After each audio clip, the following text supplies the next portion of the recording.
এই মুহূর্তে আমাদের বাংলাদেশের সামনে একটা কঠিন সমস্যা দাঁড়িয়েছে। এই সমস্যাটা একদিনে হয় নাই, দীর্ঘদিনে হয়েছে। এটা অবহেলা, অমনোযোগিতা এবং সরকারের আইনের ক্ষেত্রে শিথিলতা, নানান কিছু হয়েছে। সেটা হচ্ছে মাদক। মাদক আসক্তির বর্তমান সংখ্যা হচ্ছে বাংলাদেশে 1.5 কোটি, জনসংখ্যার প্রায় 5%। এই 1.5 কোটির মধ্যে 17 বছরের নিচে তাদের সংখ্যা হচ্ছে 70%। খেয়াল করেন, অর্থাৎ 1,20,00,000-এর মতো তারাই। এবং এই মাদকটার মধ্যে আবার কি হয়েছে, এর মধ্যে আবার হয়ে গেছে কি আপনার 0.6, অর্থাৎ এই সংখ্যাটা খুব মারাত্মক। কিন্তু এরা হচ্ছে নারী এবং এদের সংখ্যাটা বেড়ে যাচ্ছে। এই যে দেখেন, লক্ষ্য রাখেন, 5 বছর থেকে শুরু 17 বছরের মধ্যে এই যে মাদক আসক্তি, অর্থাৎ মদ থেকে শুরু করে গাঁজা, ফেন্সিডিল থেকে বিভিন্ন ট্যাবলেট জাতীয় জিনিস, নেশা জাতীয় জিনিস, এগুলো সমাজে এত ব্যক্তি লাভ করছে, ভয়ঙ্কর চিত্র। কিন্তু স্কুল, কলেজ, মসজিদ, মাদ্রাসা, প্যাগোডা, আপনার মন্দির, ধরেন বিশ্ববিদ্যালয়, বিশেষ করে মহিলা কলেজগুলিতে, মহিলা হোস্টেলগুলিতে সর্বত্র এর ব্যক্তি লাভ করছে। আর এই ব্যক্তি লাভ করার জন্য সবচেয়ে বেশি ক্ষতিগ্রস্ত হচ্ছে কিন্তু তারাই, যারা সমাজ যে আগামী দিনের ভবিষ্যৎ।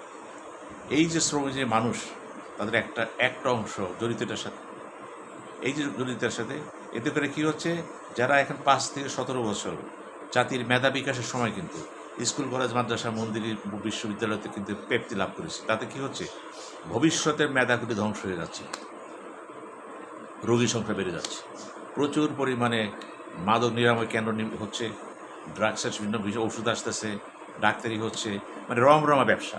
একদিকে মাদক আসক্তি তৈরি করা হচ্ছে, আর এদিকে চিকিৎসা করা হচ্ছে, নীরবে নিভৃতে কাজ চলতেছে, এটা নাকে ডগর উপর দিয়ে। কিন্তু আমরা দেখছি সরকার এইসব ব্যাপারে অনেক পদক্ষেপ নিয়েছে, কিন্তু পদক্ষেপগুলো বিভিন্ন কারণে একেবারে ম্রিয়মান হয়ে গেছে। এর মধ্যে অন্যতম কারণ হচ্ছে মাদকের সাথে যারা জড়িত এবং দমনের সাথে জড়িত, এদের মধ্যে একটা অদৃশ্য সমঝোতা আছে। সমঝোতা আছে নেতাদের মধ্যে, সমঝোতা আছে সব প্রফেশনাল ব্যক্তিদের মধ্যে। এই যে সমঝোতা আছে সিন্ডিকেটের মধ্যে, এখানে ডিপ স্টেট কাজ করতেছে। এই ডিপ স্টেট কিন্তু এত ভয়ঙ্কর, তারা রাষ্ট্রের বাইরে থেকে, সরকারের বাইরে থেকে নিয়ন্ত্রণ করতেছে। এই ব্যাপারে দেখার পর কে দেখবে, কে বুঝবে, কে জানবে? এখনই জরুরি দরকার, জরুরি প্রয়োজন। আমি সমস্ত বাংলাদেশবাসীকে বলবে, আর দেরি করবেন না, কিন্তু অবিলম্বে এদিকে তাকান, এর সমাজ ধ্বংস হয়ে যাবে। কিন্তু এই মাদক আসক্তি কেন হচ্ছে, অন্যতম কারণ হচ্ছে এই যে বন্ধুত্ব, সহজলভ্যতা, হতাশা, বেকারত্ব, সামাজিক কারণ, অথবা বিভিন্ন গ্যাংয়ের সাথে মিশতেছে। এগুলি যদি পরিবার থেকে দেখা না হয়, তাহলে শুধু রাষ্ট্র পারবে না। রাষ্ট্র, সমাজ, পরিবার, বিভিন্ন ক্লাব আছে, ভালো ভালো ক্লাবগুলো দেখছে, নিন্দা বলতে কোনো শব্দ নাই, সবাই ভয় পাচ্ছে, কথা বলছে না। এই যে ভয় পাচ্ছে, এই ভয়ের সংস্কৃতি দূর করতে হবে। দেশকে যদি ভালো করতে চান, মাদক মুক্ত করতে চান, মুক্ত না করা সীমিত করে জানতে চান, অবশ্যই আপনাকে সরব হতে হবে, সাহস সঞ্চয় করতে হবে, দৃঢ়তা দেখাতে হবে। আমি সরাসরি রাজনীতিবিদদের বলবো, আপনারা একটু নজর দেন।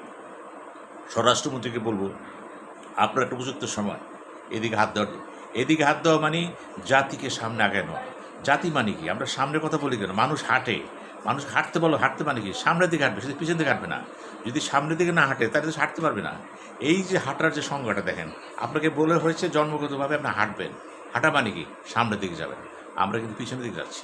এই যে পিছন দিকে যাচ্ছি, এটাকেই বলে অধোগতি। আমরা চাই এই সমস্যার সমাধান, এবং প্রত্যেকটা ক্ষেত্রে যারা গার্জিয়ান আছে তাদের বলবো, আপনারা সচেতন হন।